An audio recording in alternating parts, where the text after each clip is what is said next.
Hello students, good morning. अब हम लोग जो चैप्टर नंबर 11 है transportation in plants and animals, वो उसमें हम लोगों को मैं आज आपको हार्ट में कैसे ब्लड सर्कुलेशन होता है पूरी बॉडी में वो मैं आपको समझाऊंगी।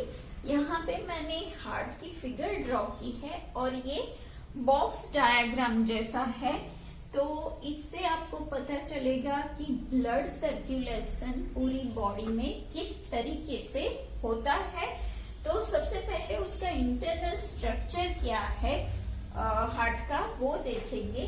तो यहाँ पे फर्स्ट क्या है, 4 चैम्बर्स। तो द हार्ट हैज 4 चैम्बर्स, उसमें 4 चैम्बर्स होते हैं, जैसे कि left atrium and right atrium.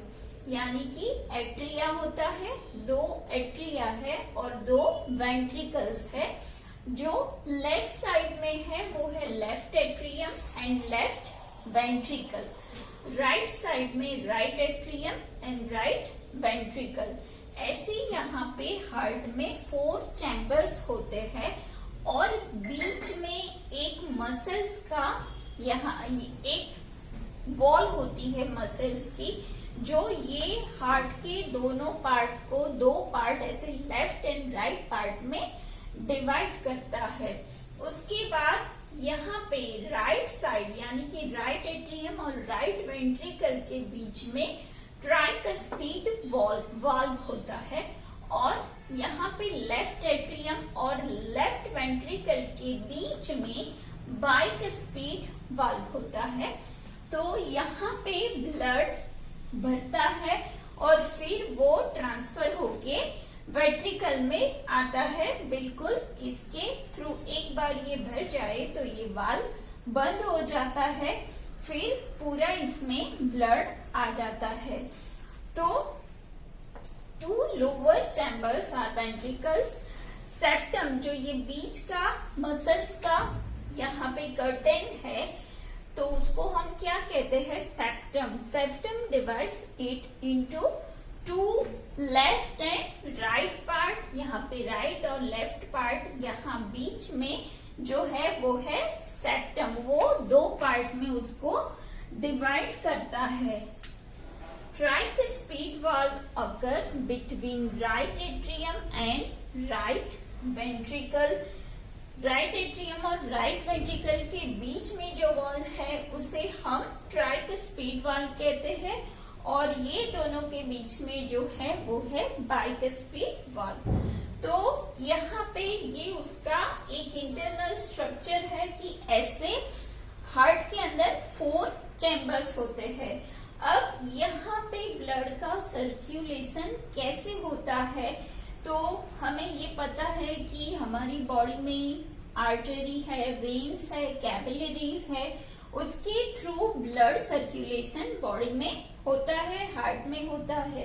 कैसे ऑक्सीजनेटेड ब्लड और डीऑक्सीजनेटेड ब्लड पास होता है बॉडी में, वो हम देखेंगे। अब हार्ट में ब्लड सर्कुलेशन कैसे होता है वो हम इस फिगर थ्रू और ये जो डायग्राम है उसके थ्रू भी समझेंगे। तो सबसे पहले heart is an organ bits continuously. वो धक धक धक धक ऐसे कंटिन्यूसली पूरी लाइफ टाइम नॉन स्टॉप वो चलता ही रहता है and work as a pump, to act as a pump to transport of blood. Blood की ट्रांसपोर्टेशन के लिए वो एक पंप की तरह काम करता है। Carbon dioxide rich blood from different part of body comes through to vena cava. जो पूरी बॉडी के अलग अलग ऑर्गन है, बॉडी के अंदर जो कार्बन डाइऑक्साइड रिच ब्लड है, वो ये जो 2 वेना कावा है, superior vena cava and inferior vena cava through कहाँ पे एंटर होता है, एंटर होता है राइट एट्रियम में एंटर होता है। एट द सेम टाइम वो लंग्स के थ्रू पल्मोनरी वेन से जो ऑक्सीजनेटेड ब्लड होता है वो कहाँ आता है, लेफ्ट एट्रियम में आता है। फिर से समझो कि जो वेना कावा है उसके through carbon dioxide rich blood अलग अलग बॉडी पार्ट से vena cava through right atrium में एंटर करता है। उसी वक्त पल्मोनरी वेन से लेफ्ट एट्रियम में ब्लड आता है, जो कैसा होता है, ऑक्सीजनेटेड ब्लड होता है, जो कि लंग्स के थ्रू हमें मिलता है, वो लेफ्ट एट्रियम में आता है। इसका मतलब कि right atrium and left atrium पूरे किससे भर गए हैं, ब्लड से। लेकिन राइट एट्रियम में कार्बन डाइऑक्साइड रिच ब्लड है और लेफ्ट एट्रियम में ऑक्सीजन रिच ब्लड है।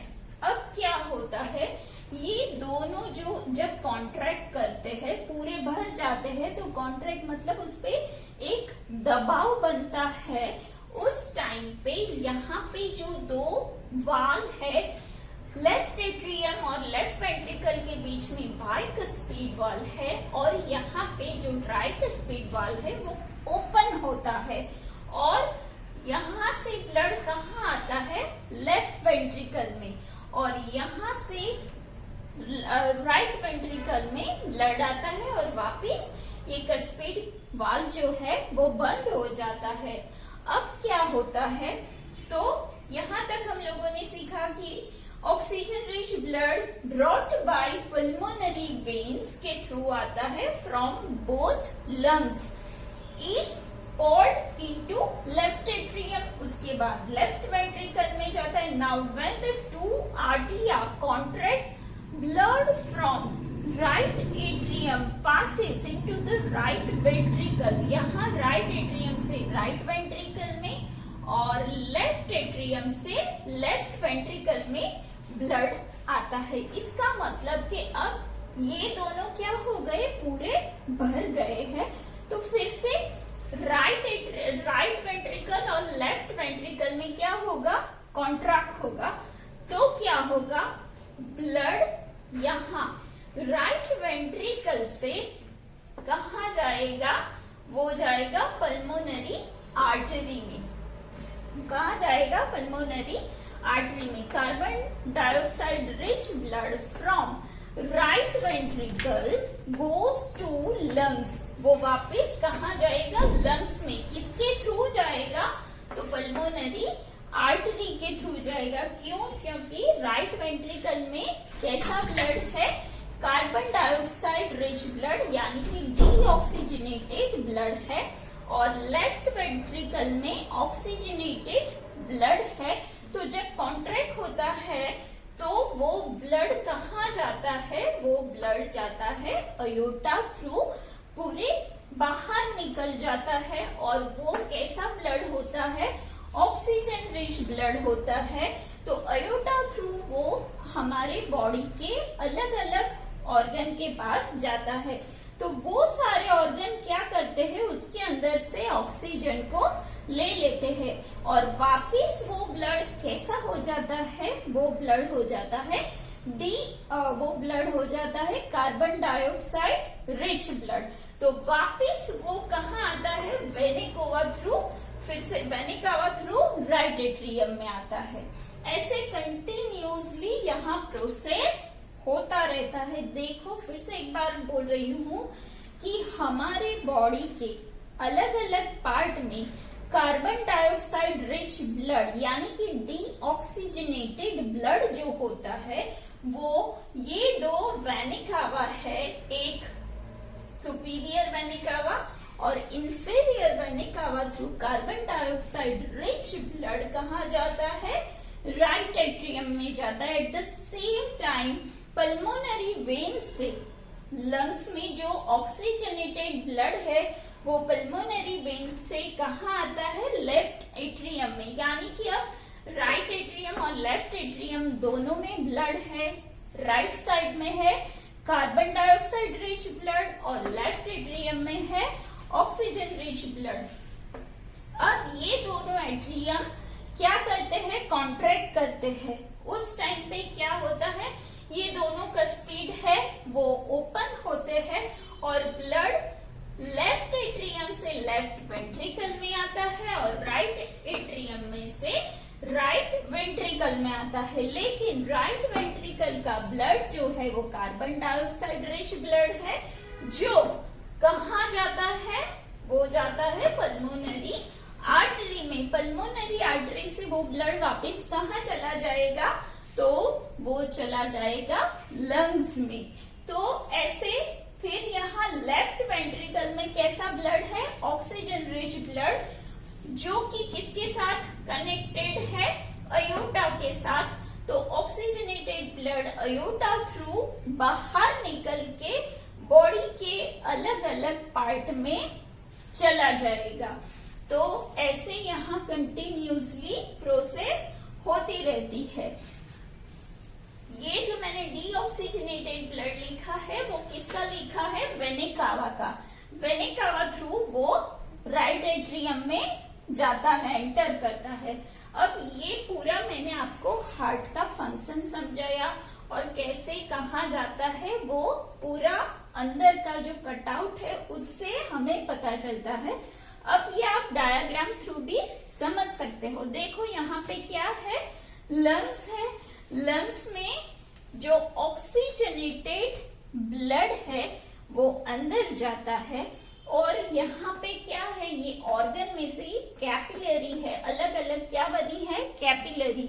वो कैपिलरी कहाँ पे जॉइंट होती है, पल्मोनरी वेन में जॉइंट होती है। और पल्मोनरी वेन एक ऐसी वेन है जो सबसे बड़ी वेन है जिसमें ऑक्सीजनेटेड ब्लड रहता है। ये एक ही ऐसी वेन है पल्मोनरी वेन जो कि ऑक्सीजन रिच ब्लड को लाती है।